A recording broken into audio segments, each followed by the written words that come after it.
여러분, 보통 지식이나 문화가 어디서 어디로 흐른다고 생각하세요? 당연히 힘이 센 중심부에서 주변으로 쫙 퍼져나간다고 생각하잖아요. 그런데 만약에요, 그 흐름이 완전히 거꾸로, 그러니까 주변부에서 시작해서 중심부로 역류했다면요? 오늘 우리가 파헤쳐볼 의학의 역사가 바로 그 상식을 아주 통쾌하게 뒤집는 이야기입니다. 자, 오늘 이야기의 순서는 이렇습니다. 먼저 우리가 교과서에서 배운 그런 뻔한 지식의 흐름 모델부터 시작할 거예요.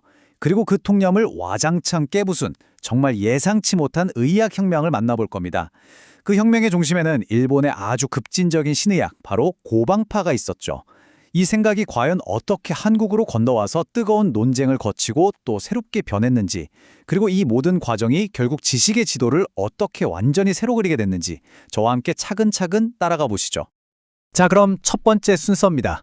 이 놀라운 이야기를 제대로 이해하려면 먼저 우리가 이건 뭐 당연한 거 아니야? 하고 무심코 받아들이는 그 생각의 틀부터 한번 들여다봐야 합니다. 바로 지식의 흐름에 대한 일반적인 통념 말이죠. 생각이나 문화 같은 것들 말이에요. 이런 건 보통 어떻게 퍼져나갈까요? 이 질문에 대해서 적어도 동아시아에서는 아주 오랫동안 거의 정답처럼 여겨지던 대답이 있었습니다. 아주 명확했죠. 바로 중심 주변 모델입니다. 뭐 말 그대로예요. 동아시아 문화와 과학의 심장은 단연코 중국이었고 거기서 만들어진 온갖 지식들이 마치 큰 강물이 흐르듯이 한반도를 거쳐서 일본 열도로 쫙 흘러 들어갔다는 거죠. 이건 수세기 동안 거의 뭐 자연의 법칙처럼 거스를 수 없는 지식의 물길로 여겨졌습니다. 하지만 여러분, 역사는 가끔 가장 단단해 보이는 이론에도 보기 좋게 균열을 내곤 합니다. 지금부터 이 아주 깔끔하게 닦인 지식의 고속도로에서 벌어진 정말 어마어마한 역주행 사건을 소개해 드릴게요. 자, 한번 상상해 보세요. 아주 강력하고 새로운 의학 사상이요. 기존의 흐름을 완전히 거슬러 올라가는 겁니다. 그러니까 주변부로 여겨졌던 일본에서 시작해서 한국을 거쳐 마침내 중심부인 중국에까지 영향을 미쳤다면 이거 믿어지세요? 그 혁명적인 사상의 이름, 바로 고방파였습니다. 도대체 이 고방파라는 게 뭐길래 뭐가 그렇게 급진적이고 대단했을까요? 고방파, 한자 그대로 풀이하면 옛 처방을 따르는 학파라는 뜻이에요. 당시 의학계는 온갖 복잡한 철학 이론으로 가득했거든요. 그런데 여기에다 대고 다 필요 없고 가장 오래되고 근본적인 의학 경전, 상한론으로 돌아가자라고 외친 겁니다. 말하자면 18세기 일본 의학계에 불어닥친 일종의 복고 운동이었던 거죠. 고방파의 접근 방식은 당시로서는 정말 파격적이었습니다. 왜냐하면 음양, 오행 같은 그런 형이상학적인 개념은 싹 다 제쳐두고 오직 의사가 눈으로 보고 귀로 듣고 손으로 만져서 확인할 수 있는 증상에만 집중했거든요. 그러니까 이 사람들한테 인체는 무슨 심오한 원리를 탐구하는 대상이 아니었던 거예요. 그냥 증상이라는 단서만 툭툭 던져주는 일종의 블랙박스로 본 거죠. 그리고 고방파의 대표주자 요시마츠 토도의 핵심 철학은 이 한마디로 딱 요약이 됩니다. 만병일독. 이게 무슨 말이냐면 병의 종류가 만 가지나 돼도 그 근원은 결국 하나의 독이라는 거예요. 그러니까 뭐 복잡하게 병의 원인을 따질 필요가 없다는 거죠. 그냥 그 독을 찾아내서 몸 밖으로 빼내기만 하면 끝! 이게 유일한 치료법이라고 주장한 겁니다. 정말 엄청나게 과감한 선언이었죠. 이처럼 고방파는 정말 지독할 정도로 실용적이고 또 경험적이었습니다. 뭐 몸속의 복잡한 원리가 어떻고 저떻고 이런 얘기는 안 해요.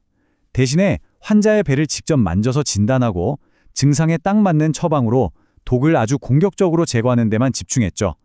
바로 이 지점이, 이 실용성과 공격성이 고방파를 이전의 모든 의학과 완전히 다른 길로 가게 만든 핵심이었습니다.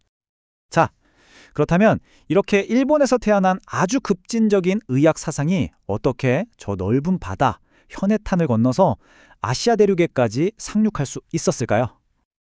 그 여정은요, 결코 하루아침에 이루어진 게 아니었습니다. 이 타임라인을 한번 보세요. 거의 200년에 걸친 아주 긴 과정이었어요. 18세기에 일본에서 처음 등장해서 20세기 초가 되어서야 책을 통해 한국에 슬슬 알려지기 시작합니다.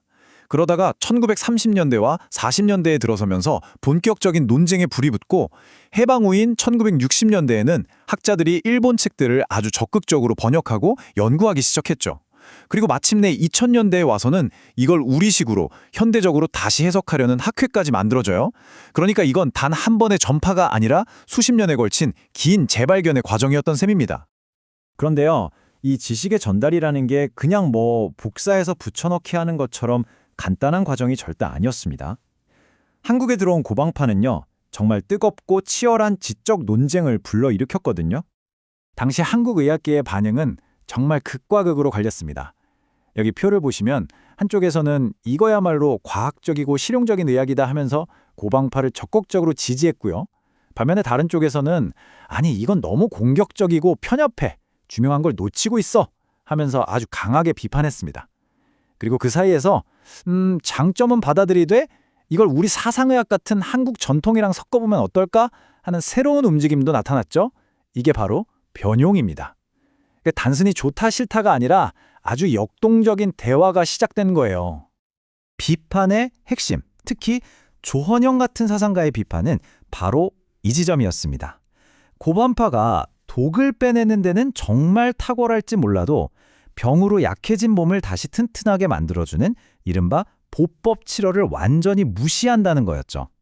말하자면 공격만 할 줄 알지 수비는 전혀 모르는, 그래서 위험할 수 있는 아주 편협한 의학이라는 날카로운 지적이었습니다.